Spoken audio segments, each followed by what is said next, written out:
رب اشرح لي صدري ويسر لي أمري واحلل عقدة من لساني يفقه قولي ربنا زدنا علما اللهم فقهنا في الدين إلهي آمين. سورة بقرة آية number 186. بسم الله الرحمن الرحيم. وإذا سألك عبادي عني فإني قريب أجيب دعوة الداع إذا دعاني فليستجيبوا لي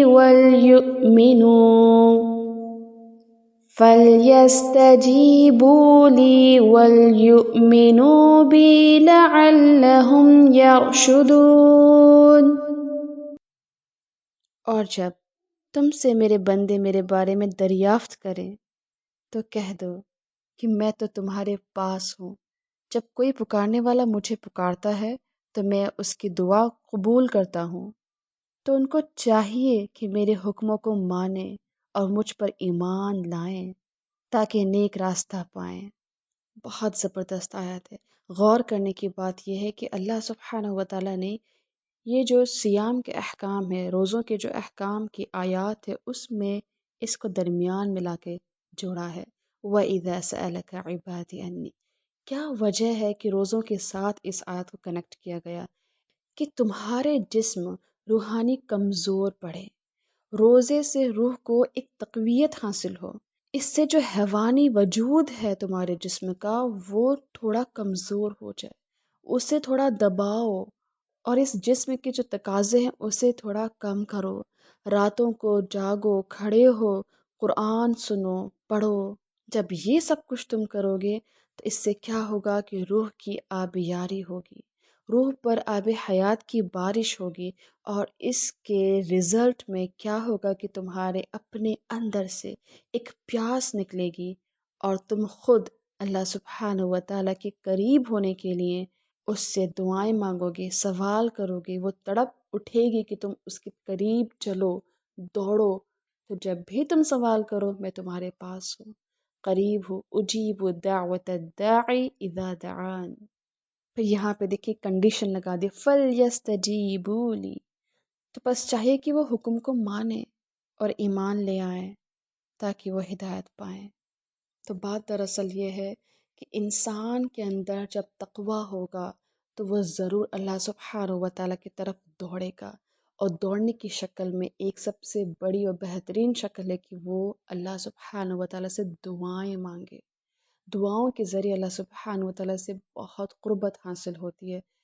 ہمیں خوش ہو جانا چاہیے کہ رمضان بابرکت مہینے میں دعاؤں کی اتنی قبولیت کی گھڑیاں ہیں. نمبر 1 تو یہ کہ اللہ تعالیٰ نے کہا جب بھی وہ مجھ سے مانگے میں اسے دوں گا، جب بھی. لیکن اسپیشل دیکھیں رمضان کا منتھ اتنا بابرکت ہے، تو آپ اور ہم یہ گٹھان باندھ لیں، یہ سوچ ایسے ڈیولپ کر لیں کہ اس میں انشاءاللہ ہمیں اللہ تعالیٰ کو منوانا ہے، ساری دعائیں ہمیں اللہ تعالیٰ سے قبول کروانی ہیں انشاءاللہ.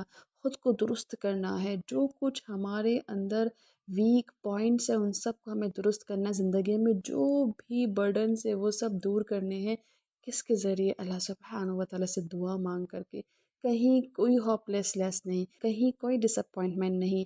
اللہ تعالیٰ بہت بلند ہے، بہت زیادہ دعائیں قبول کرنے والا ہے. دیکھیے روزے دار کی دعا قبول کی جاتی ہے، 3 آدمیوں کی دعائیں رد نہیں کی جاتی. نمبر 1 باپ، نمبر 2 روزے دار، نمبر 3 مسافر. تو ہو سکتا ہے ہم اس بابرکت مہینے میں سفر بھی کریں. بہت سے لوگ عید منانے کے لیے اپنے ہوم ٹاؤن جاتے، تو ایسے حال میں جب ہم سفر کریں تو اس وقت بھی دعائیں کریں، خوب قبولیت کے وقت ہیں. دیکھیں آپ تینوں چیز اگر ایک ساتھ شامل ہو گئے کہ آپ ایک باپ بھی ہیں، آپ سفر بھی کر رہے ہیں، آپ روزے سے بھی ہیں، تو پھر دیکھیں کیا کوئی دعا ہوگی جو رد ہوگی؟ نہیں ہوگی انشاءاللہ. ایسا ہمارے اندر ایمان ہونا چاہیے کہ میں دعا کروں گا تو اللہ تعالیٰ ضرور قبول کرے گا.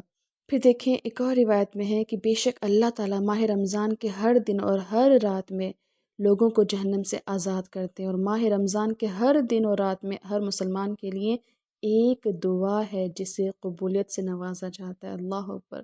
یعنی کہ ہم 30 دعائیں قبول کروا سکتے ہیں منیمم اگر ہم دیکھیں تو۔ باقی اللہ سبحانہ و تعالیٰ کی رحمت ہے کہ وہ کتنی بھی دعائیں ہم سے قبول کر لے۔ پھر دیکھیں اسی طرح افطار کے وقت دعا قبول ہوتی ہے۔ رسول اللہ صلی اللہ علیہ وسلم نے فرمایا بلا شبہ روزے دار کے لیے افطاری کے وقت ایک ایسی دعا ہے جسے رد نہیں کیا جاتا۔ اللہ سبحانہ و تعالیٰ کو اچھے اچھے ناموں کے ساتھ پکار کے دعا کریں، کیونکہ اللہ سبحانہ و تعالیٰ کے جب ناموں کو پکارا جاتا ہے تو اللہ تعالیٰ دوڑ کے اس بندے کی طرف متوجہ فرماتے ہیں کہ یہ ہے کون جس نے مجھے یاد کیا، جو مجھے میرے ناموں سے پکار رہا ہے۔ اور دیکھیں اللہ سبحانہ و تعالیٰ کو حیا آتی ہے کہ بندہ ہاتھ اٹھا کے مانگے اور اللہ تعالیٰ اسے نہ دے، تو پھر ذرا غور تو کریں، ہم روزے سے ہیں، اس کے خاطر ہم مشقت برداشت کر رہے ہیں، اس کو راضی کرنے کی خاطر ہم پریشانی میں مبتلا ہیں، ہم آزمائشوں میں ہیں، ہمارے کسی کے شوہر کی طرف سے آزمائش ہے، کسی کی اولاد کی طرف سے آزمائش ہے، کسی کو ان لاز کی طرف سے آزمائش ہے، کسی کو خود ہی کی طرف سے آزمائش ہے، کسی کی صحت سے آزمائش ہے، کسی کی پڑھائی کی طرف سے آزمائش ہے، کسی کی جاب نہیں لگی ہوئی ہے، کوئی بے چین ہے، کوئی ڈپریشن میں ہے، کوئی انزائٹی میں ہے، ہزاروں مسئلے مسائل ہیں، لیکن وہ ایک اللہ کافی ہے، وہ ایک اللہ کافی ہے، اس کی طرف دوڑ جائیں، اس سے مانگنا شروع کر دیں، رو رو کر کے گڑ گڑا کر کے جتنی بھی مصیبتیں ان سب کو ذہن میں لے آئیں اور لکھ لیں۔ میں کہتی ہوں ایک کاپی لیں، لکھ لیں ہر ایک ایک دعا، کیونکہ ہم نسیان ہیں، ہم بھول جاتے ہیں، اور افطاری سے پہلے بیٹھ جائیں 10 منٹ پہلے اور دعائیں مانگیں، خوب دعائیں مانگیں، جو کچھ منوانا ہے، جو کچھ ہم چاہتے ہیں۔ یاد رکھیں یہ مہینہ ٹرننگ پوائنٹ ہو سکتا ہے۔ It's a big chance for اس کہ ہم اپنی زندگیاں بدل دیں، اٹس اے بگ چانس کہ ہم اپنی تقدیر کو پلٹ دیں، دعائیں مانگ مانگ کر کے جتنے بھی مسئلے مسائل ہیں سب اللہ تعالیٰ کے سپرد کر دیں، اور یاد رکھیں، اتنا توکل رکھیں کہ انشاءاللہ رمضان کے بعد میرے سارے مسئلے حل ہو جائیں گے، تو آپ یقین مانیں وہ حقیقت میں ہو جائیں گے۔ اتنی تڑپ، اتنی طلب، اتنا ایمان اور اتنا ٹرسٹ اللہ سبحانہ و تعالیٰ پہ اگر ہوگا تو اللہ تعالیٰ ضرور ہمیں خالی ہاتھ نہیں جانے دے گا۔ اللہ کے صفات نام یاد کر لیں، یا اللہ، یا رحمان، یا رحیم، یا حی یا قیوم، یا ذا الجلال والاکرام، یا حی یا قیوم برحمتک استغیث، یا احد یا صمد، یا مجیب الدعوات، یا بدیع السماوات والارض، یا رب یا رب یا رب، یا اللہ یا اللہ۔ جب ان ناموں سے ہم پکار پکار کے دعا مانگیں گے تو کیوں نہ اللہ جواب دے گا۔ جب ہم ایک انسان کو بھی 10 بار آواز دے کے بلائیں تو کیا وہ نہیں سنے گا؟ وہ ضرور سنے گا۔ تو پھر دیکھیں اللہ سبحانہ و تعالیٰ تو اجیب دعوت الداعی، ہر حال میں ہمیں سننے کو راضی ہے، بس وہ تو انتظار کر رہا ہے۔ وَإِذَا سَأَلَكَ وَإِذَا سَأَلَكَ۔ پھر دیکھیں میں آپ لوگوں کے ساتھ یہ شیئر کر دوں وہ کون کون سے لمحات ہیں، وہ کون کون سی گھڑیاں ہیں جب دعائیں قبول ہوتی ہیں۔ جب ایسی گھڑیاں پائیں تو فوراً دوڑ جائیں اگر سچ میں ہم زندگی میں کچھ چاہتے ہیں تو۔ نمبر 1، اذان اور اقامت کے درمیان۔ نمبر 2، تہجد کے وقت۔ نمبر 3، فرض نماز کے بعد۔ نمبر 4، جمعہ کے دن کی ایک گھڑی جو کہ عصر اور مغرب کے درمیان ہوتی ہے، سجدے میں، سحری کے وقت، روزے کی حالت میں، شب قدر میں، قرآن مجید کی تلاوت کے بعد۔ جی ہاں، اس کو ہم بہت نارمل لے جاتے ہیں۔ جب بھی آپ قرآن پڑھیں، چاہے آپ 2 رکوع پڑھ کے اٹھ رہے ہیں، آپ 1 پیج پڑھ کے اٹھ رہے ہیں، فوراً دعا مانگ لیں۔ سفر میں، عرفہ کے دن، یوم عرفہ، عرفہ کے دن آب زمزم پیتے وقت، میدان جنگ میں اور بارش برستے وقت۔ اور یاد رکھیں جب 2-3 چیزیں ایک ساتھ اکٹھا ہو جائیں تو وہاں قبولیت کے زیادہ چانس ہوتے ہیں۔ اللہ سبحانہ و تعالیٰ سے دعا ہے کہ اللہ تعالیٰ ہمارے اندر اتنا جذبہ دے، اتنی طاقت، اتنی قوت دے کہ ہم رو رو کر کے اسے منا لیں، ہم رو رو کر گڑ گڑا کر کے اسے منا لیں، اسے راضی کر لیں، دونوں جہاں کی عافیت مانگ لیں، جنت الفردوس مانگیں، اللہ سبحانہ تعالیٰ کی رضا مانگیں۔